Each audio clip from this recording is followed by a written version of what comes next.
Assalamualaikum warahmatullahi wabarakatuh.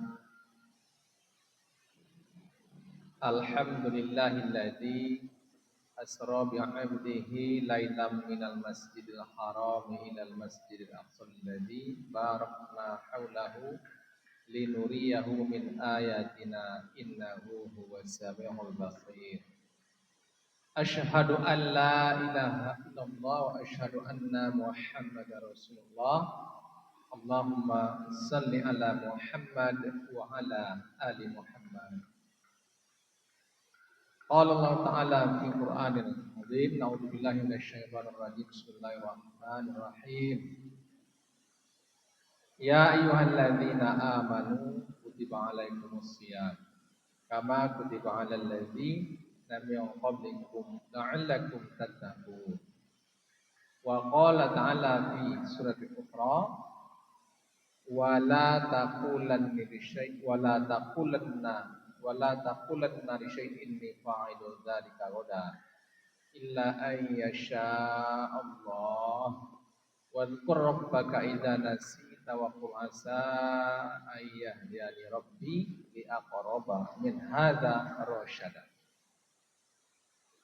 Saudaraku kaum muslimin, sidang zuhur pada hari Ahad pada awal Sa'ban di tempat yang mulia ini, kita bersyukur alhamdulillah kita masih diberikan oleh Allah begitu banyak nikmat. Saking banyaknya nikmat Allah itu, maka Allah suruh kita untuk selalu mensyukuri nikmat Allah dengan perintahnya kepada kita yang terdapat dalam surah Ibrahim. Bismillahirrahmanirrahim. La in syakartum la azidannakum wa la in kafartum inna adzabi lasyadid. Betapa banyak mungkin hari ini sebagian dari saudara atau saudari kita menangis dia ingin masuk rumah Allah ini. Tapi mungkin karena sakit yang dideritanya, karena halangan yang membuatnya, bahkan mungkin ada sebahagian saudara kita yang harus berjuang, yang Allah takdirkan di saat ini dalam keadaan sakaratul maut. Dan betapa banyak lagi yang tak mungkin bisa kita sebutkan satu persatu. Kendala manusia untuk hadir bersama kita di zuhur ini. Karena itu bersyukurlah kita kepada Allah, berterima kasih kita kepada Allah. Alhamdulillah, kaki yang kita langkahkan ini masih bisa menuju rumah Allah. Mata yang diberikan oleh Allah masih terbuka, terang jalan kita untuk menuju rumah Allah. Tangan masih bisa kita ayunkan.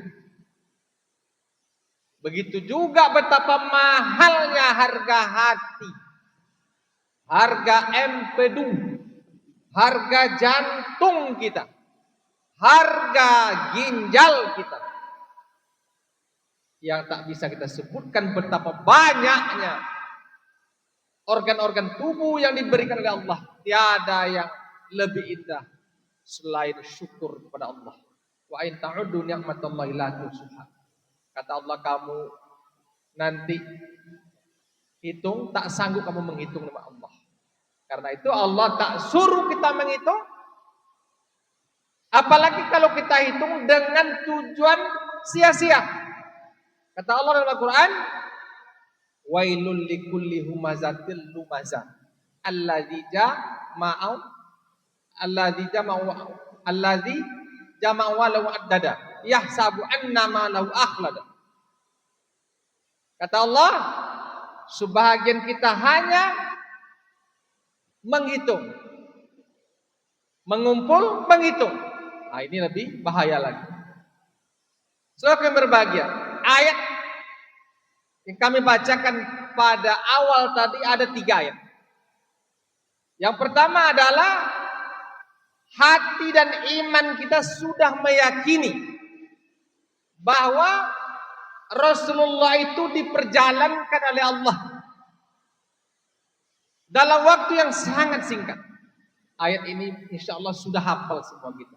Asra bi 'abdihi, maha suci Allah. Jadi yang pasti memang sudah menjadi hamba Allah itu adalah Muhammad. Karena Allah menyebut subhanalladzi asra bi 'abdi. Hambaku, kata Allah.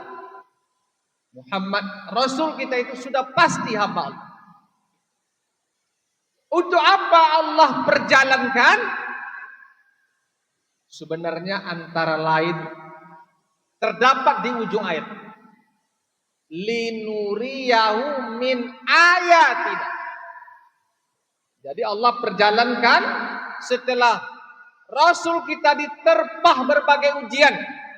Pergi dia ke Taif, dilempar. Istri tercinta dipanggil Allah.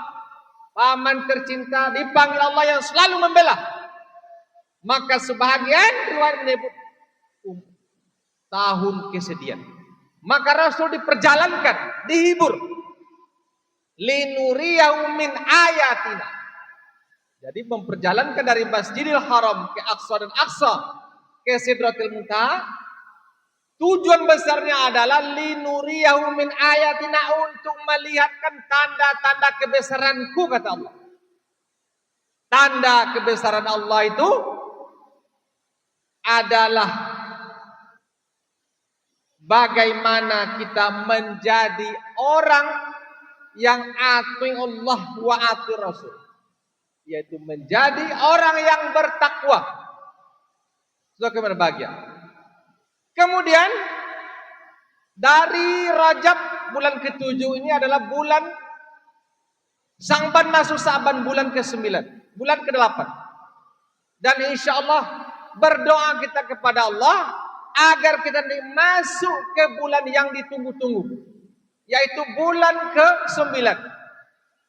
Ya ayyuhalladzina amanu kutiba alaikumusiyam. Disuruh kita nanti berpuasa. Apa tujuan puasa itu? Adalah lagi-lagi menjadi orang yang bertakwa. Takwa itu makna singkatnya hanya ada 2. Pertama adalah atiullah, taat kepada Allah.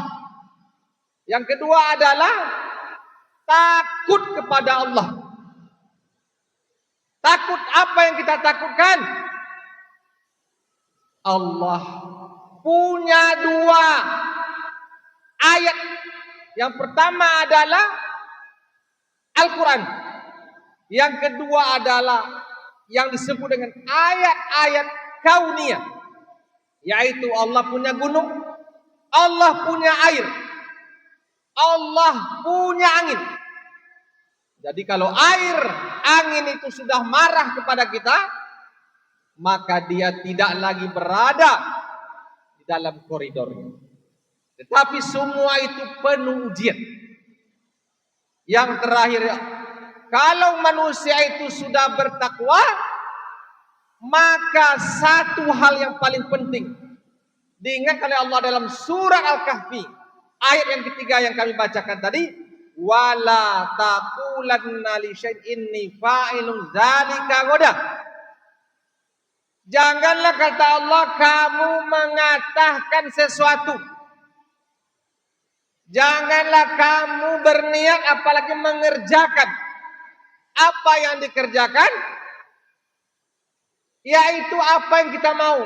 Misal saya besok mau ke pasar, saya besok mau ke kantor, saya besok mau bekerja. Illa ayyasha Allah, kecuali kecuali kita mengucapkan insya Allah. Jadi apa intinya orang yang berpuasa? Ketika dia sudah berpuasa, dia akan mendapatkan muraqabatullah, yaitu dekat Allah itu dengan dia. Allah tidak hanya ada di masjid, Allah tidak hanya ada di sajadah yang kita sujud, tapi Allah itu kita bawa kemana-mana. Kita bawa ke kantor, kita bawa ke pasar, kita bawa safar, karena Allah itu mengawasi kita. Makanya kalau kita sudah membawa Allah kemana-mana, maka kita tidak mungkin melanggar. Wala taqulanna li syai'in fa'ilun dzalika ghadan. Janganlah kamu mengerjakan sesuatu, jangan kamu berucap kata Allah kecuali illa ayyasha Allah. La di situ adalah la nahi. Kalau la nahi itu la larangan. Jangan kamu mengucapkan tanpa ingat Allah, karena Allah lillahi ma fis samawati wa ma fi, Allah yang punya langit dan bumi. Tidak ada yang bisa menyelamatkan kita berkendaraan kecuali Allah. Maka Allah ingatkan la taqulan, la nahi. Al aslu fin nahi litahrim. Asalnya pada larangan itu adalah haram. Illa madalla ala khilafi, kecuali ada dalilnya. Jadi Allah ingatkan. Makanya orang yang bertakwa itu, yang sudah menjadi hamba Allah, yang sudah berpuasa, dia tidak akan pernah asing mengucapkan insya Allah.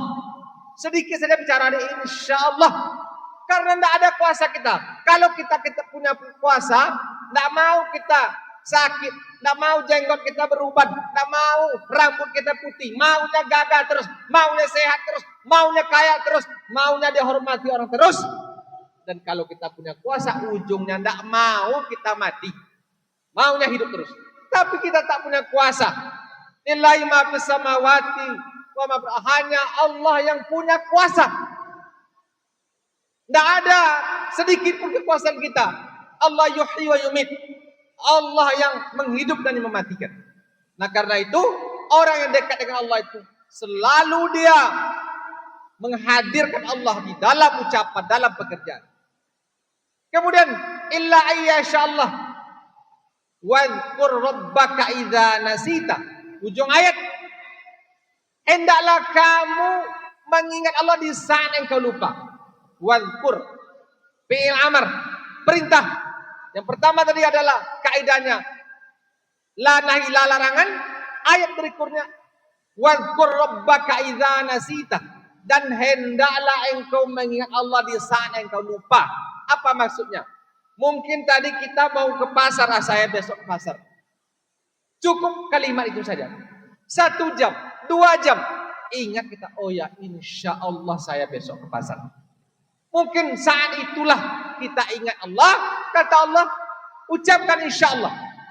Wadhkur rabbaka idza nasita, dan ingatlah Allah saat engkau lupa. Nah, jadi kalau kita sudah berniat mengucapkan tadi tak pakai insya Allah, saat kita ingat itu ucapkanlah insya Allah. Wadhkur rabbaka idza nasita, dan ingatlah Allah. Wadhkur ada fi'il amr, kalimat perintah. Al aslu fil amri lil wujub illa madalla ala khilaf. Asalnya pada perintah itu adalah wajib. Berarti kalimat wadhkur perintah Allah agar kita mengingat Allah. Illa madalla ala, kecuali ada dalil. Itu berbahagia. Mudah-mudahan semakin sering kita bermuzakarah seperti hari ini, semakin hadir insya Allah itu dalam tubuh kita. Jangan sampai lupa kita, karena Allah menyuruh kita, janganlah kamu mengerjakan sesuatu besok pagi illa ayyasha Allah, kecuali mengucapkan insya Allah. Mudah-mudahan bermanfaat bagi kita semua. Mohon maaf atas kekurangan, terima kasih atas perhatian. Pak tabiru ya bil absar innahu huwas samiul alim. Billahi taufiq hidayah. Assalamualaikum warahmatullahi wabarakatuh.